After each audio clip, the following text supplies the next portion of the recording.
notice that I'm not standing next to a headstone with my name on it. You may also notice the lack of other Negroes in this cemetery. Well, in my time, that's what we were called by the nice white folks. I'm Nancy Gooch, and I was one such Negro in El Dorado County. Truth is, I'm not sure I would have been allowed to be buried here.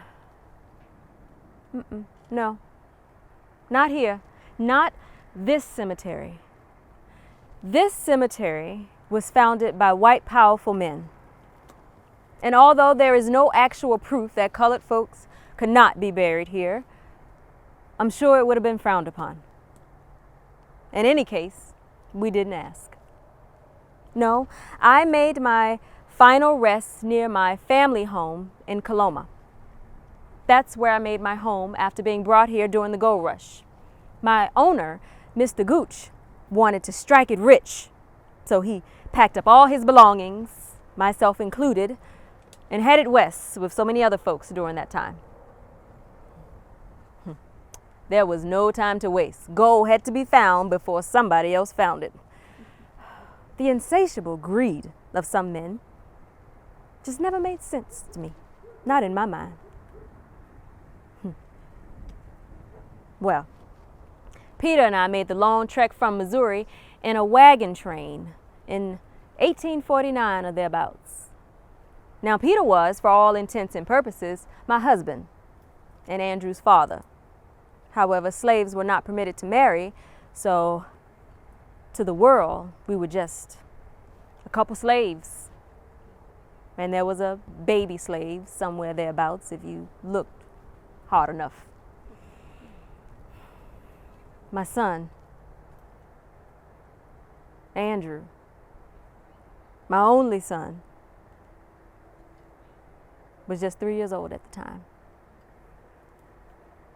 Considered too young for the journey and too young for the gold fields, was left behind.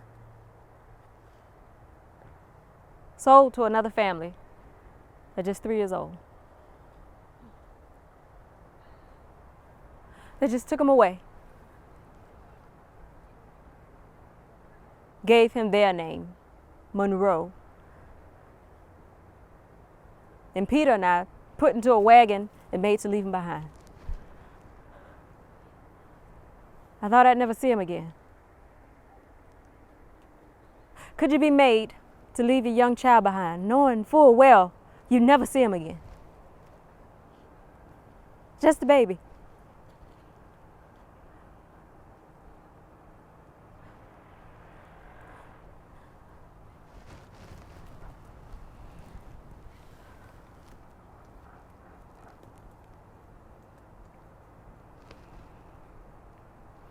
We arrived here not too long before California became an actual state. Now, slavery being illegal in California as a free state, our owner had little choice. We were free. And also penniless. Stipends were not given to freed slaves. We had to find work. Luckily, the miners, mostly unencumbered men who didn't care much for cooking and cleaning for themselves, would hire out the cooking, cleaning, and mending and such when they could afford it. And I took job after job. There was no shortage of men looking for and finding gold. And my Peter, he was a fair carpenter. He took jobs building much of what became a small community. A community that dwindled as fast as it grew, as folks snatched up all the gold and moved on. We worked and we saved and we worked. In about 7 years or so, Peter and I, we finally got married. A year after we got married, we purchased a large parcel of land. We worked the land and we sold fruits and vegetables, a rare commodity that commanded top dollar. And we worked. Oh, we worked. Peter died a few years later, just before word of the Emancipation Proclamation.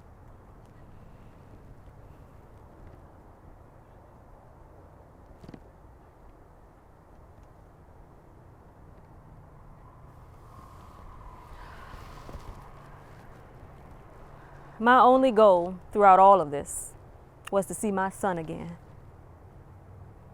I couldn't go back to Missouri. Couldn't afford it.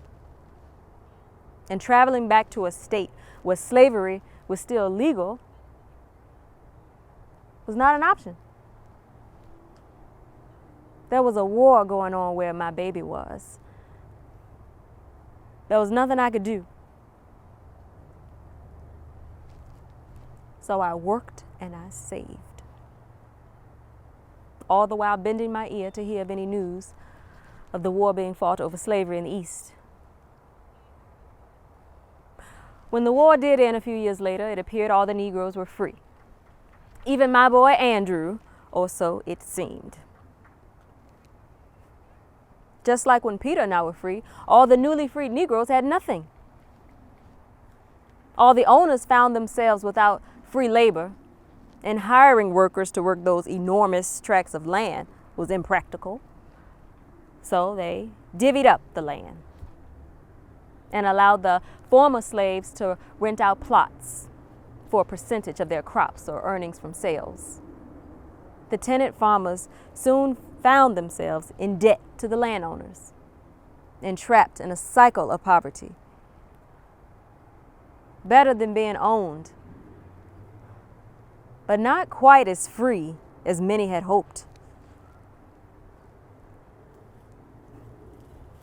Well, Andrew, he married another freed slave, Sarah, and had 2 boys on a tenant farm, Andrew Jr. and Pearlie. The first 2 in our family to be born free in God knows how many generations. And me, I worked and I saved. I was all alone working and saving. Working the land, working as a domestic, working and living for about 7, 8 years. When I was about to turn 60, a full 20 years after leaving my son behind and coming to this place, I finally saved enough money to pay off Andrew's tenant farm debt and to purchase 4 railroad tickets for he, his wife, and his young sons. Months later, the moment I had dreamed about for a good third of my life, the moment that I never quite allowed myself to believe would happen, happened. My boy, my beautiful boy, a grown man now, stepped off the train and into his mother's loving embrace. I could have died right then and there, and I would have called that a happy story. Andrew Monroe. He had so much of his father in him. He was a doer. He was light and free and had big plans. No sooner did he get off that train did he start clearing the land, planting orchards, a vineyard, brought on some cattle, even a wheat field. His prowess in the field drew the attention of James Marshall. You know, the man that started it all. He was still around. Now, I'm not gonna lie. It was a good time for our family. But things weren't always so easy. Although abolitionists gravitated to California and the mining camps turned towns were just a melting pot of folks from all over the world, people didn't like to see a Negro family so prosperous. They didn't like much a Negro landowner at all. Yet, we still continue to grow and thrive with the community. Andrew, he believed highly in the power of education, teaching himself how to read and write. And he insisted that his children, my grandchildren, attend school. You know the famous poet Edwin Markham? Well, he taught some of my grandbabies, believe it or not.